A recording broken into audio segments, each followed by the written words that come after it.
जब हम दुनिया के नक्शे को देखते हैं तो हमारी नज़र अक्सर महाशक्तियों के विशाल जंगी जहाज़ों और परमाणु हथियारों पर जाती है।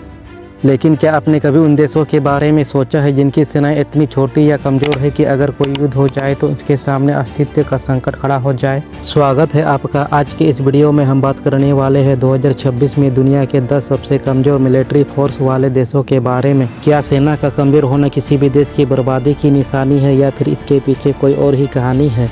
आज हम ग्लोबल फायर पावर और अन्य रक्षा सूचकों के न्यूनतम डेटा के आधार पर पूरा विश्लेषण करेंगे। वीडियो बहुत ही दिलचस्प होने वाला है, इसलिए अंत तक बने रहे और चैनल को सब्सक्राइब करना ना भूलें। आगे बढ़ने से पहले यह समझना जरूरी है कि कमज़ोर सेना का मतलब क्या है। इसका मतलब यह नहीं है कि यह देश असुरक्षित है। इसका मतलब है कि उसके पास आधुनिक जेट, लड़ाकू विमान, नौसेना या भारी तोपों का अभाव है। इनमें से कई देशों का रक्षा बजट इतना कम है कि वे एक दिन का युद्ध भी नहीं लड़ सकते। तो चलिए उल्टी गिनती शुरू करते हैं और जानते हैं 10वें नंबर पर कौन है। नंबर 10 पर है आइसलैंड। हैरानी की बात यह है कि दुनिया के सबसे शांतिपूर्ण देशों में शुमार आइसलैंड के पास कोई अस्थायी सेना ही नहीं है। जी हाँ, वे केवल नाटो पर निर्भर है, उसके पास तटरक्षक बल है। नंबर 9 पर है मध्य अमेरिका का देश बेलीज। इनकी सेना बहुत छोटी है जो मुख्य रूप से ड्रग्स तस्करी को रोकने और अंतरिक्ष सुरक्षा के लिए काम करती है। भारी युद्ध की स्थिति में वे पड़ोसी देशों पर निर्भर है। 8वें पायदान पर है पूर्वी यूरोप का देश मोल्दोवा। आर्थिक तंगी और सोवियत संघ के बाद के पुराने ढांचे के कारण इस देश की सेना आधुनिक हथियारों और लड़ाकू विमानों की दौड़ में बहुत पीछे है। 7वें नंबर पर है दक्षिण अमेरिका का देश सूरीनाम। छोटी आबादी और सीमित बजट के कारण इसकी सेना मुख्य रूप से क्षेत्रीय शांति और गश्त तक ही सीमित है। नंबर 6 पर है पश्चिम अफ्रीका का देश बेनिन। अफ्रीका के इस हिस्से में लगातार बढ़ती अस्थिरता और सीमित रक्षा बजट के कारण बेनिन की सैन्य क्षमता काफ़ी कमज़ोर मानी जाती है।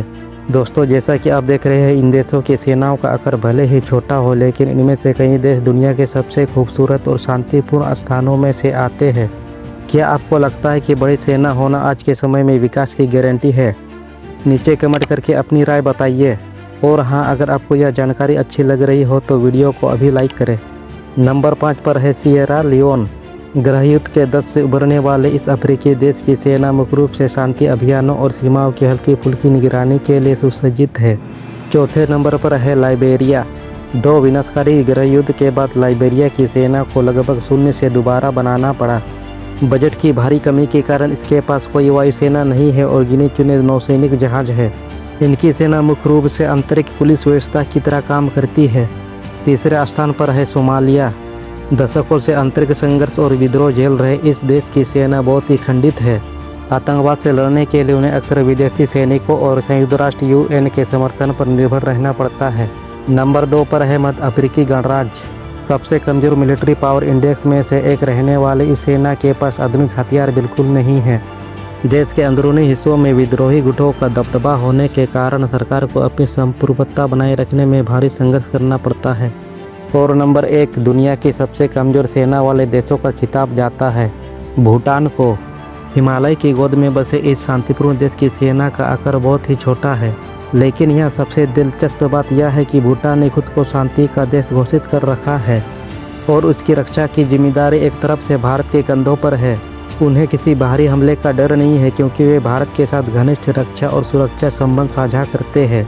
तो ये थी 2026 की दुनिया के 10 सबसे कमज़ोर सेनाओं की सूची। जैसा कि हमने देखा, कमज़ोर सेना का मतलब यह नहीं है कि वे देश लाचार है। भूटान जैसे देश अपनी शांति और कूटनीति के कारण दुनिया के सबसे खुशहाल देशों में से एक है।